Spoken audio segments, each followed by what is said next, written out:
It's great to be with you again. I was thinking about one of my most memorable speeches. It was to my daughter's 5th grade. I was invited to come and give a speech to her for 5th grade, and I gave a stem winder of a speech to that 5th grade. I talked about the transformative power of technology and our ability to do a better job of performing public service. I talked about the need to detect and prevent and preempt cybersecurity attacks as we move forward to the future. I talked about the need for data center consolidation and the move to the cloud. And I got very polite applause from that 5th grade. With one exception, there was one little girl in the corner, arms akimbo, and a big scowl on her face. And I went up to her and I said, you didn't like my speech? She said, no, I thought it was boring. My daughter could see the stricken look on my face, and to comfort me, she came running up and said, oh, Dad, don't listen to her. She just repeats what everyone else says. So being in public life and giving speeches can be a humbling effect. It's great to be with you again.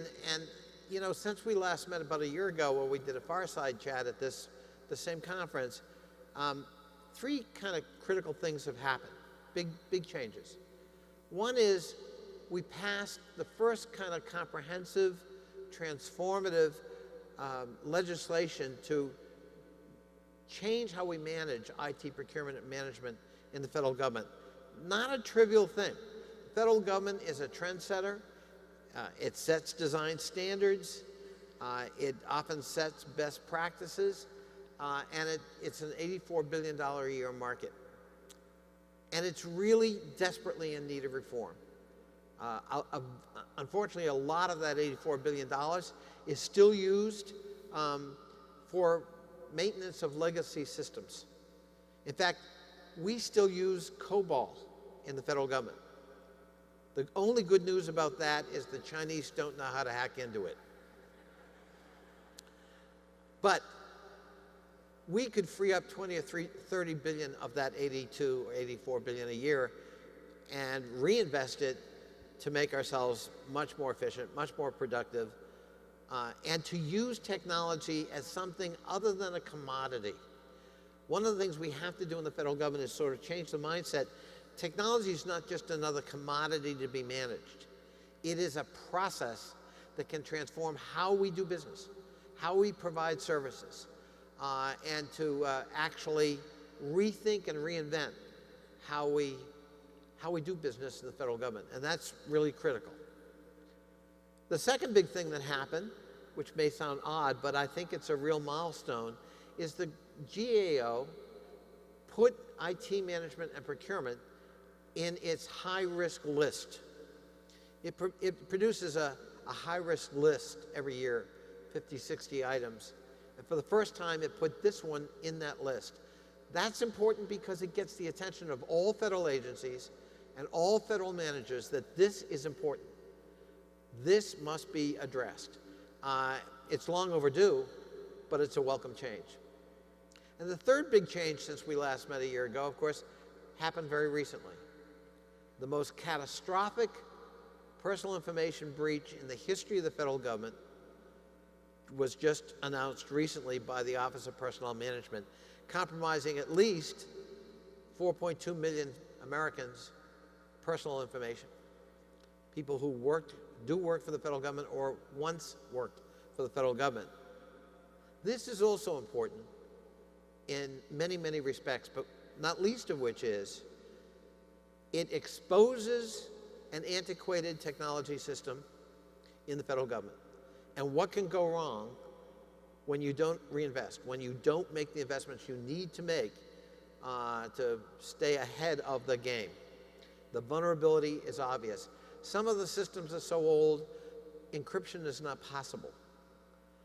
And they were easy targets for a cybersecurity attack. And this wasn't just any cybersecurity attack. We're pretty sure it was an organized, systematic, well-funded, well-thought-through attack by the Chinese government. What the Chinese want to do with the personal information of 4.2 million federal workers is not clear. What is clear, however, is that this is a wake-up call for the United States. We've had lots of breaches, not only in the federal government, but in the private sector as well. Technology can be transformative, empowering.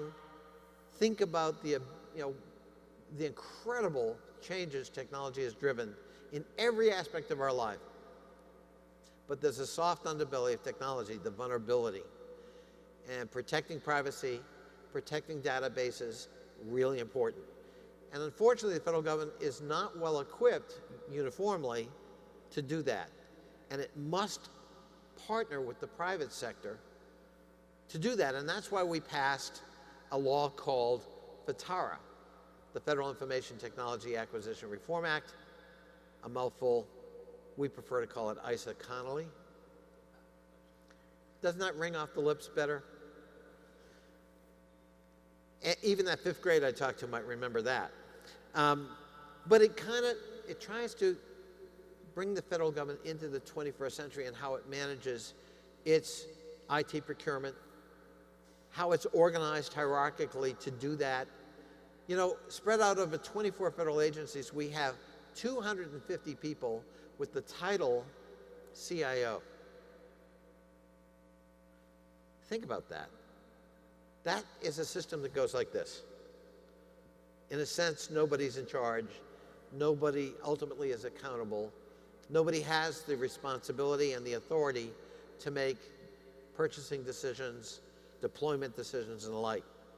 We've got to change that and try to rationalize the hierarchical structure in the federal government. That, again, that may not seem like anything but an arcane bureaucratic concern, but the federal government is huge.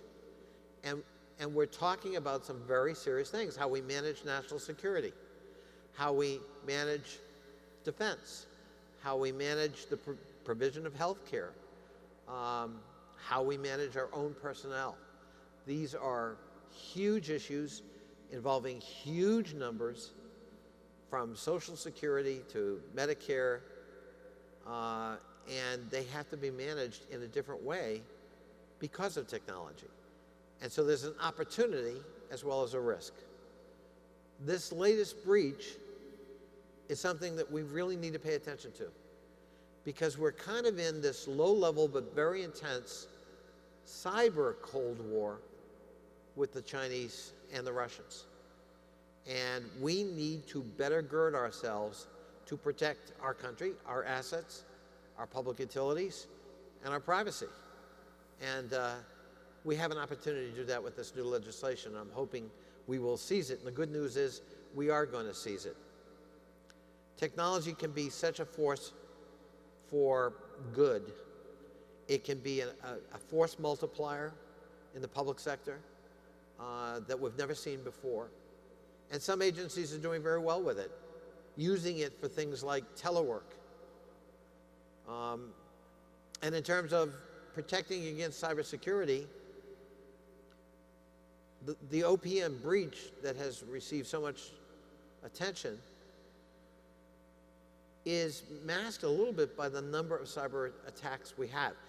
OPM is hit by 10 million cyber attacks a month. That's one agency. Imagine what Department of Homeland Security is dealing with, or the Pentagon is dealing with. The CIA partnered up with the private sector and actually made the investments necessary to protect itself. And it's a model maybe for a lot of other federal agencies. But in Congress, we've got to make sure the resources are there to make those investments, to help address the legacy systems, to eliminate duplication, to move to the cloud in a much more efficient way, partnering with the private sector. We need to protect our people. IRS is a great example. The average age of a computer replaced at IRS is now somewhere between 7 and 9 years. In the private sector, the standard is 2 to 3. As a result, we have a lot of hard drive crashes. We have 91,000 employees serving the entire country in the IRS, and how they kind of hold on to information, archive it, that can be retrieved subsequently if your file comes up again. Here's their instruction: print and save. Because the computers are now so old and so unreliable, that's the most reliable way to manage the tax system of the United States. We can't accept that. We have to make the investments necessary to modernize the IRS and make it a lot more efficient to serve the public. Now, when you don't, it isn't just that it's inefficient. It isn't just that they lose the ability for customer service in a qualitative sense, but it's a direct threat to American taxpayers. In one of the fastest growing crimes in America, and it's cost-free from a criminal point of view, is the diversion of refunds at the IRS. You know, Willie Sutton used to say, when asked, why do you rob banks? He said, that's where the money is. Today, he'd say, I go to the IRS and I divert those refunds because it's so easy to do. And a lot of it has to do with antiquated technology that doesn't protect citizens. So whether one likes or doesn't like the IRS, this isn't an ideological question. It's a matter of serving the American taxpayer and protecting the American taxpayer from this kind of cyber attack, which is a growing crime. So across the board, we have challenges that are very real in the public sector that mirror in many ways some of the challenges in the private sector. Bank of America gets 140 million cyber attacks a year in one bank. We saw the breach on customer data with Target and some other private sector entities in the last several years. So we know the threat is ubiquitous. People are testing the system, testing the vulnerability. Well, the United States ought to be at the forefront of being able to detect and deter, not way behind, always reacting to an event that already has happened. And that's my goal, and I hope it's yours as well. The good news is we certainly have the entrepreneurial skills to do that. We have the domain expertise, especially in the private sector, with which we can partner. We're not helpless, but we need to be willing to make the investments in order to reap the returns. And that's a key message for all of us. These investments in technology have a high rate of return in terms of what they empower us to be able to do, and in terms of meeting other goals like privacy protection. So hopefully as we move forward, we'll take cognizance of these three big developments that have occurred since we last time met, and hopefully a year from now I'll be able to report a lot more progress. Thank you so much for being here today. God bless you all. Thank you.